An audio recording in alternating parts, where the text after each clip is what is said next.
Hello students, कैसे हैं आप सभी। आज हम बात करेंगे वैश्वीकरण और आर्थिक विकास के ऊपर। आर्थिक विकास को समझने से पहले हम वैश्वीकरण के ऊपर बात करेंगे कि वैश्वीकरण क्या है। देखिए, वैश्वीकरण का यदि हम बात करें तो इसका एक ही अर्थ हम निकाल सकते हैं कि संपूर्ण विश्व को एक ही गांव के रूप में देखना या संपूर्ण विश्व को एक परिवार के रूप में देखना। भारत में यदि हम वैश्वीकरण का प्रभाव देखें तो 1991 से माना जाता है, जब भारत में एक नए युग का सूत्रपात हुआ था। वैश्वीकरण का यदि हम विशेष रूप से देखें तो ये अर्थव्यवस्था से जुड़ा हुआ है और यह संघीय बाजार का कार्य करता है। इसमें क्या है, राज्यों को ये अधिकार मिल जाते हैं कि वो केंद्रीय योजना अर्थव्यवस्था के अंतर्गत अपनी वित्तीय स्थितियों में परिवर्तन कर सके, सुधार ला सके। ठीक है, अब हम बात करें कि भारत के लिए यदि देखें तो ये ग्लोबल विलेज के रूप में हम देखते हैं और ये कोई नई अवधारणा नहीं है। पहले भी बहुत सारे देश, राज्य, साम्राज्य नए नए तरीक़ों से इसका उपयोग करते रहे हैं। यदि हम मौजूदा वैश्वीकरण को देखें तो एक ये लंबी ऐतिहासिक प्रक्रिया है और वैश्वीकरण की प्रक्रिया के अंतर्गत जो चीज़ें बहुत दूर थी आम आदमी से, वो जो है उनकी पहुंच के अंदर आ गई है। इसको यदि हम देखें कि छोटे बिजनेसमैन भी जो हैं अब अपना व्यापार जो है वो विश्व स्तर पर कर सकते हैं। तो ये यूँ कह दीजिए कि एक द्वार खुल गए हैं उद्योगों के लिए कि वो अपना बिजनेस, अपना उद्योग जो है वो कहीं पर भी कर सकते हैं। इसका एक बहुत बड़ा उदाहरण आप अमेज़ॉन को देख सकते हैं, जो अपन एक चेन है अमेज़ॉन की, जो विश्व में कहीं से भी आप कोई भी चीज़ मंगवा सकते हो। ऑनलाइन शॉपिंग करना, अपने बिजनेस को बढ़ाना, ये सब वैश्वीकरण का ही प्रभाव है। बात करते हैं हम कि वैश्वीकरण की प्रक्रिया कोई ऐतिहासिक आर्थिक ही नहीं है, मतलब ये सामाजिक, आर्थिक सभी तरीके से हम वैश्वीकरण हमें देखने को मिलता है। समाजशास्त्री हुए हैं एक एंथनी गिडिंग्स, उन्होंने बड़ी अच्छी परिभाषा दी है और मैं चाहूँगी कि आपके यहाँ पर कोट करूँ मैं उसको, कि उनके अनुसार क्या है कि वो कहते हैं, आज सामाजिक, सांस्कृतिक, राजनीतिक और आर्थिक संबंध ऐसे हैं जो राष्ट्रीय सीमाओं और भाग्य को निर्धारित करते हैं। दुनिया की इस बढ़ती हुई आत्मनिर्भरता को ही क्या है, विश्व व्यापारीकरण या हम वैश्वीकरण कह सकते हैं। तो अब हम क्या माने इसको कि यह एक विशिष्ट और वृहद प्रक्रिया है जो राष्ट्रों और राज्यों और समाज सभी के अंदर जो है सामाजिक, राजनीतिक, आर्थिक संबंधों को जोड़ता है। चलिए अब हम बात करते हैं कि वैश्वीकरण की विशेषताएं क्या हैं। देखिए, भारत जैसे विकासशील देशों में बढ़ती जनसंख्या में लोग अपनी आजीविका और रोजगार पर वैश्वीकरण या भूमंडलीकरण के प्रतिकूल असर को भी जो है देख रहे हैं। किंतु यदि हम देखें तो भारत में वैश्वीकरण जो है एक नए समाज का उदय लेकर आया था। तो यह एक व्यापक संप्रत्यय है, मतलब ये एक बहुत बड़ी अवधारणा है। इसने भारत को न केवल राष्ट्रीय स्तर पर जब बल्कि अंतर्राष्ट्रीय स्तर पर पहचान दिलाई है। बात करते हैं इसकी दूसरी विशेषता की कि यह जो है एक सार्वभौमिक प्रक्रिया है। सार्वभौमिक प्रक्रिया से मतलब है कि वैश्वीकरण जो है वो केवल भारतीय समाज में नहीं है, यह विश्व के हर राज्य में, हर देश में वैश्वीकरण की एक प्रक्रिया है। वैज्ञानिक संप्रत्य है क्योंकि इसमें यूँ कह दीजिए कि भौतिक पदार्थों का ज़्यादा, मतलब वैश्वीकरण हम देखें तो हमारी संस्कृति के भौतिक पक्ष और अभौतिक पक्ष दोनों में ही हुआ है, किंतु वैश्वीकरण का जो विशेष हम प्रभाव देख रहे हैं वो हमारे भौतिक पक्ष से जुड़ा हुआ है, और भौतिक पक्ष जो है वैज्ञानिक पक्ष से जुड़ा हुआ है। तो अर्थव्यवस्था को विश्व की अर्थव्यवस्था के साथ एकीकृत करना और विभिन्न देशों में के मध्य व्यापारिक दृष्टिकोण, व्यापारिक लेन देन, इन सब का एक रास्ता खुल गया है। तो ये एक वैश्वीकरण की अवधारणा है। साथ ही हम बात करें कि यह एक जो है वो चेतन अवधारणा है। चेतन अवधारणा से मतलब क्या होता है कि यह व्यापार जो है या वैश्वीकरण जो है वो एक चेतन अवधारणा है, मतलब व्यक्ति सोच समझ कर कार्य करता है। इसके अंतर्गत आर्थिक सुधारों में यदि हम देखें तो यह वैश्वीकरण एक महत्वपूर्ण तत्व माना जाता है। व्यापार अवरोधकों को कम करता है, ट्रेड्स बैरियर्स जिसको हम बोलते हैं उसको ये कम करता है। चलिए जी, अब इसके बाद हम बात करते हैं, ये एक सामाजिक आंदोलन भी हम कर सकते हैं। मतलब इसके अंदर न केवल हम औद्योगिक विकास करते हैं बल्कि हमारी संस्कृति का भी इसमें आदान प्रदान हो रहा है।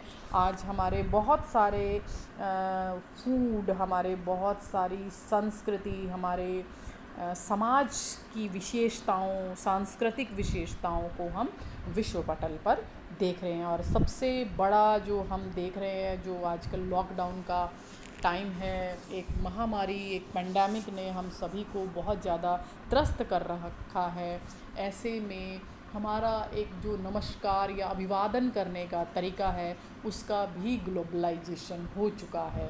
आप देखिए अब सभी विश्व में लोग एक दूसरे से नमस्ते करते हैं, और हमारी संस्कृति की जो पहचान है वो एक विश्व स्तर पर हुई है।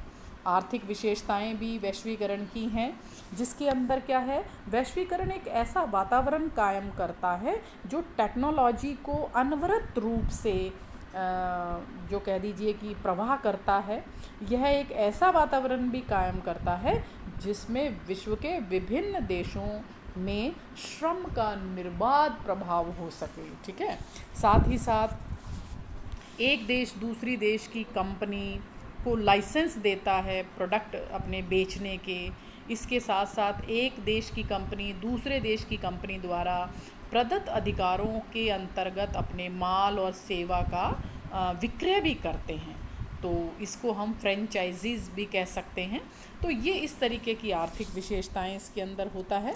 बाकी इसके अंदर सांस्कृतिक विशेषताओं का भी इसके अंदर आदान प्रदान होता है वैश्वीकरण के अंदर। तो वैश्वीकरण एक ऐसी प्रक्रिया है जो कि विदेशी पैसे में वृद्धि करती है, विदेशी विनिवेश, विदेशी व्यापार को बढ़ावा देती है, विनिमय दरों में परिवर्तनों को कम करती है, साथ ही भुगतान के संतुलन को ठीक करती है, या यूँ कह दीजिए संतुलित करती है, उत्पादन में वृद्धि करती है, उद्योगपति जो बिजनेसमैन होते हैं उनको नवीन उद्योगों की स्थापना का अवसर देती है, और विदेशी उद्योगपतियों को इसके लिए प्रेरित करती है। आप देखिए बहुत सारी विदेशी कंपनियां हैं जो कि भारत में अपना व्यापार कर रही हैं। तो ये बहुत हमारे लिए एक अच्छी बात है कि हम विदेशी व्यापार को हम हमारे देश में प्रभावित करते हैं। अब हम बात करते हैं कि वैश्वीकरण का प्रभाव क्या पड़ा है हमारे देश में। देखिए वैश्वीकरण वैसे केंद्र पर तो बहुत अधिक प्रभाव पड़ा ही है, और आप सोचिए कि भविष्य के लिए भी आप रास्ता खुल गया है। अंतर्राष्ट्रीय स्तर पर भी परिवर्तन बड़ी तेज़ी से हो रहा है। वैश्वीकरण से शिक्षा, इसके साथ साथ ललित कलाएं, स्थापत्य कला, चित्रकला, नृत्य, संगीत, इन सभी का क्या हुआ है, सार्वभौमिकीकरण हुआ है। साथ ही यदि हम देखें तो आर्थिक क्षेत्र में नई नई तकनीकों का आविष्कार हुआ है। वैश्वीकरण ने दुनिया वैश्वीकरण की दुनिया जो है वो विकासशील और पिछड़ी देशों को आर्थिक रूप से अपने शिकंजे में लेती जा रही है। वैश्वीकरण की प्रक्रिया अर्थतंत्र के अलावा संचार, राजनीति, संस्कृति को भी प्रभावित करती हैं। ये चीज़ें पूरी दुनिया में पहले से ज़्यादा अंतर संबंधित हो गई है और नतीजा इसका ये हो रहा है कि भूमंडलीकरण की संस्कृति जो है बड़ी तेज़ी से हमारे भारत में अपने पांव पसार रही है। अब वैश्वीकरण जो के परिणाम जो हैं वो स्वरूप विश्व की आधे समाजों में, ग्रामीण समाज और नगरीय समाज के जीवन में भी अनेक परिवर्तन ला रही है। और यदि हम प्रभावों की बात करें तो वैश्वीकरण से विकसित देशों को तो ज़्यादा समृद्ध बना ही दिया है, वहीं विकासशील देश कौन से? छोटे देश जहाँ पर डेवलप हो रहा है, उन देशों में भी जो मल्टीनेशनल कंपनीज़ हैं उनकी एक पकड़ बढ़ गई है। वैश्वीकरण के कारण हमारा वित्त, हमारी बैंकिंग व्यवस्था, राजकोषीय संबंध, जीवन जीने के तरीके, ठीक है, फुर्सत, अवकाश के समय की गतिविधियों में भी क्रांतिकारी परिवर्तन हुए हैं। नेक्स्ट हम बात करें तो वैश्वीकरण ने भारत की कृषि संबंध और कृषकों, मतलब ये अगर हम बात करें तो वैश्वीकरण ने रूरल एरिया में भी अपना प्रभाव छोड़ा है। परिवार, नातेदारी, जजमानी प्रथा, ग्रामीण जातीय पंचायत, जाति संरचना, उनके कार्यों में भी बहुत अधिक परिवर्तन किया है। वैश्वीकरण से ग्रामीण सामाजिक संस्थाएं जैसे धर्म, शिक्षा, ग्रामीण शक्ति संरचना, ग्रामीण नेतृत्व, ग्रामीणों के जीवन जीने के तरीके, खान पान आदि में भी बहुत ज़्यादा परिवर्तन आया है। वैश्वीकरण के कारण देखिए हमारी संचार व्यवस्थाएं जैसे कंप्यूटर, टेलीफोन, इंटरनेट, इनसे भी बहुत अधिक प्रभावित हुए हैं। आप और हम देखिए इस लॉकडाउन के टाइम में एक दूसरे से मिल नहीं पा रहे हैं। ऐसी स्थिति में हम इंटरनेट के माध्यम से अपनी जो है पढ़ाई को जारी रखे हुए हैं। तो ये भी एक वैश्वीकरण के प्रभाव के अंदर हम इसको देख सकते हैं। चलिए अब हम बात करते हैं कि वैश्वीकरण से जहाँ एक और ग्रामीण क्षेत्र में परिवर्तन हुआ है, वहीं पर ही कृषि उत्पादक पर व्यापार में लगे हुए अनेक प्रतिबंधों को हटा दिया गया है।